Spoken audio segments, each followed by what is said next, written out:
Hey YouTube, the socialisation of the Jehovah's Witness born-in gets my attention here, but first I must distinguish between the governing body of the Watchtower Corporation and the sheep that try to please them.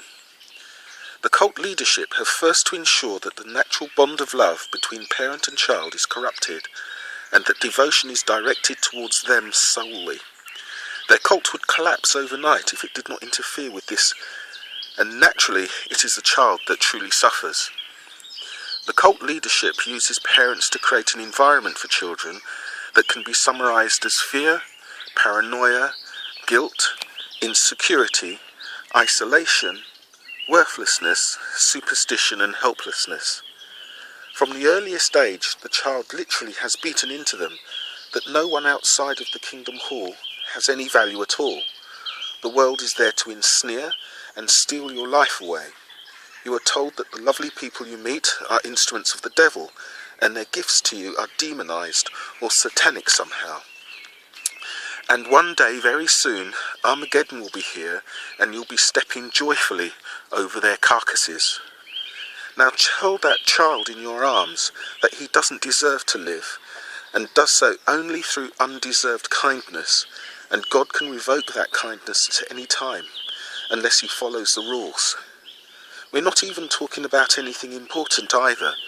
Singing a catchy Christmas carol marks you out for death at the hands of loving Jehovah.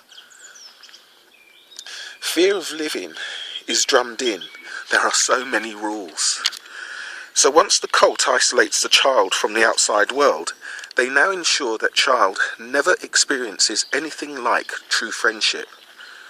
Friendships inside the cult are conditional in the absolute sense. Something as simple as the length of your hair makes a difference between having someone to talk to or not. But even then you must watch what you say and do, because it will be reported to the elders, just as you must report those around you, or share in their sin and their eternal death. Jehovah's Witness born-in children learn there is no such thing as a discussion between equals. Everything is either being counselled, shepherded, or counselling others. There is always a top-down hierarchy in all interactions. There is no free expression of ideas.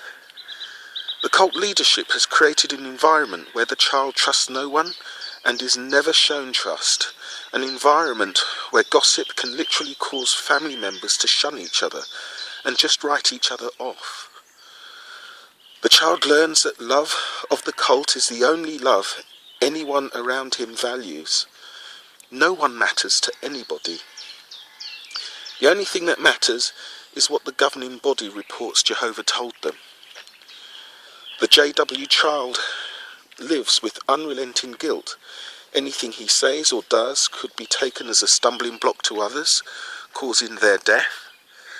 The natural changes of puberty are a source of shame and temptation, and must result in you surrendering yourself to the punishment of male elders, and for a female in particular, this can be horrific.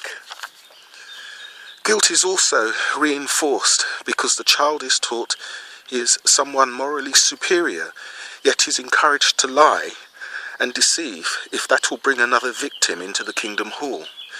Theocratic warfare is applauded inside the cult, yet denounced as evidence of satanic control when others do it. So the cult set mother against son and father against daughter, because each must inform to the elders any deviation from the cult line. All this leaves the child depressed, distressed, fearful and unable to function in the world, making the governing body's warnings to some leavers a self-fulfilling prophecy, probably the only one they'll ever get right.